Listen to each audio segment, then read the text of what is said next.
Hello everybody, welcome to episode 3 of the Wednesday Weekly on YouTube. Now we're still working through the July 2016 issues from WordPress, and this one is 5 beautiful games. Now as per all of the issues that have been posted so far, or the episodes that are on YouTube and the ones that will come, this is all just my opinion. These are 5 games that I think are beautiful from either a graphical or a storyline point of view, maybe even both. So shall we get started? Let's go with number 1. Number 1 is Red Dead Redemption. I've got visual aids this time. Absolutely fantastic. This is a game set in the old American Wild West, cowboys and outlaws, and the 6-shot revolvers and duels, going around on a horseback. It's absolutely incredible. I am quite a big Western fan myself, favourite films or games.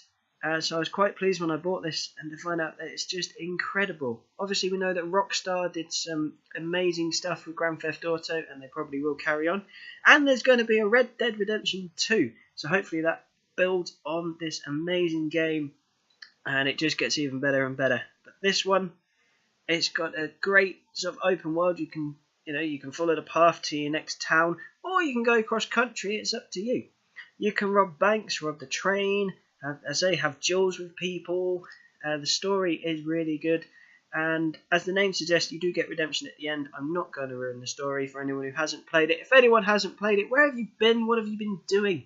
Fire up the PS3 or the Xbox 360, throw this in and just play it until you finish it. Even if you just do the main story, you don't even have to do all the side missions, because they'll take you even longer. But it's just a great game. The soundtrack is quite good as well. I really enjoyed playing it. I'm looking forward to Red Dead Redemption 2. Speaking of 2, number 2, Grand Theft Auto 5. It's in the list again. I know, 2 weeks in a row. Unbelievable. Anyway, this being the latest Grand Theft Auto entry from Rockstar, you would expect it to be better than all of the others that have come so far. And, graphically, it is. To me, I think it is.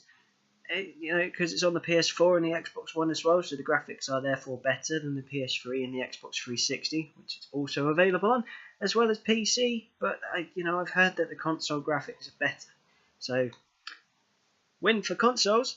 The graphics, I say, are amazing. If you stand in Franklin's house and go onto the balcony, not obviously the house that's in the little neighbourhood that he shares with his aunt, but the one he gets in the hills, and you look across the city, it's just really nice to see. Or drive up to the observatory and look through the telescope. It costs about $1, I think. It sounds like you put a coin in. I didn't know they did dollar coins. Anyway, and just have a look. You can get in really good detail of what you're zooming in on and through that little telescope, and it's just really a great detail. The soundtrack is good as well. It's got a huge soundtrack. There's so many different radio stations you can listen to. I listened to Non-Stop Pop FM and Los Santos Rock Radio pretty much the whole time I played the game. It's just absolutely amazing and outstanding, and hopefully the next one improves on that, makes it even better. A little quick note on that, GTA. The story is also I wouldn't describe it as beautiful as such, especially not some of the moments. You guys know what I'm talking about, with the mission where you have to torture the guy to find out the information. That was weird and strange. I don't really enjoy that. I hope nobody enjoyed that at all. Okay, guys, just putting that out there. But the game as a whole is beautiful, visually stunning, great soundtrack, really, really good, really nice. I liked it. Number 3 on the list is Journey. Journey was a download only. I think it was only for the PlayStation. So sorry, Xbox people.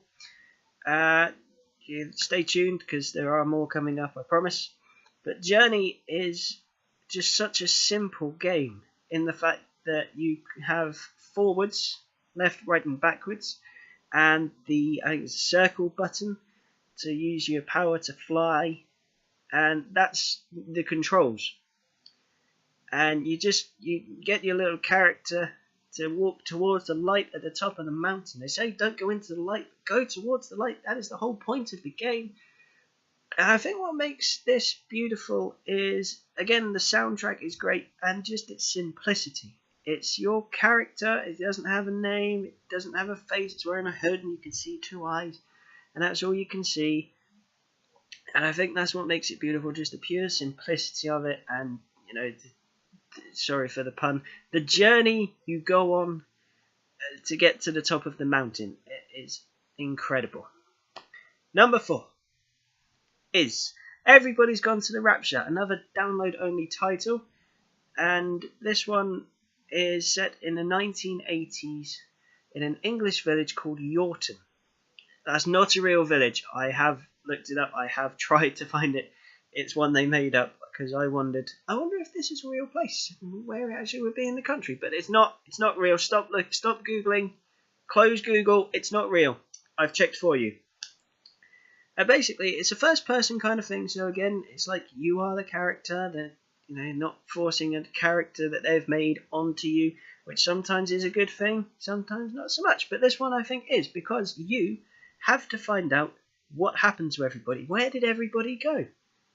The name might give it away slightly, but let's just ignore that for a minute.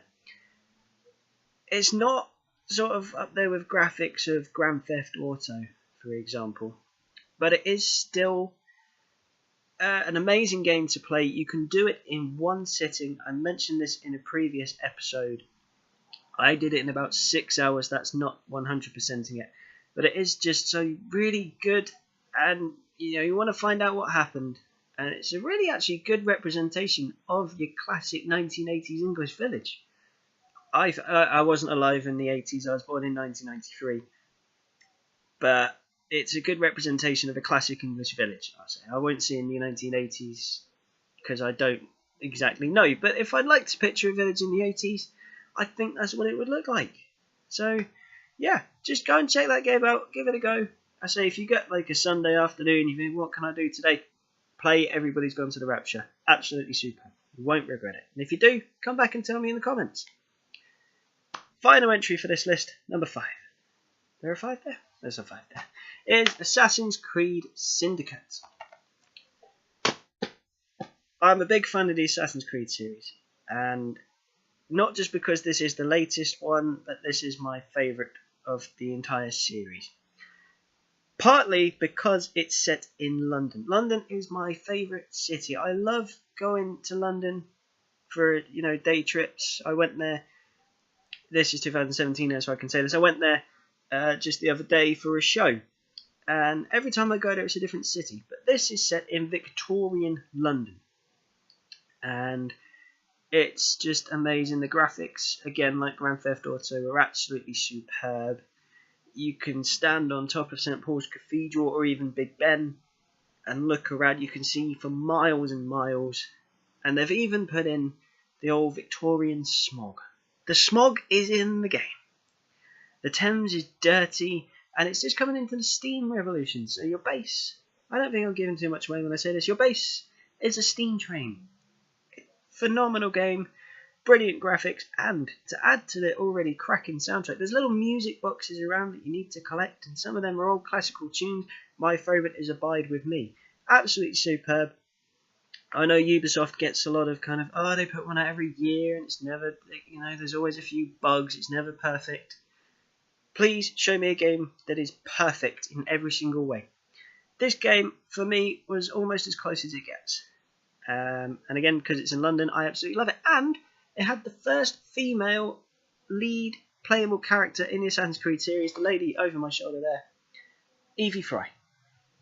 You play with a twin Jacob as well, but first playable female lead character in Assassin's Creed. And that just added to why it was brilliant for me, because they are moving on with the times. They're evolving. Women do a lot more now. And, you know, people don't always, unfortunately, see it that way. But, you know, it's an equal playing ground now. And they're trying to take that back in time. And I think that's great. There's also in that game a little bit of World War One, which kind of throws you at first a bit. But I still don't know how it works, but I think it's quite good. So, again, it goes on the list. And that's it. That's 5 beautiful games from a graphical and a storyline point of view, and a little bit of soundtrack thrown in there as well. If I've missed your favourite off the list, feel free to leave a comment below. check out the issue on WordPress. I'll put the link in the description. And don't forget to like the video, subscribe to the channel so you don't miss another episode. I'll see you next time for episode 4. So long.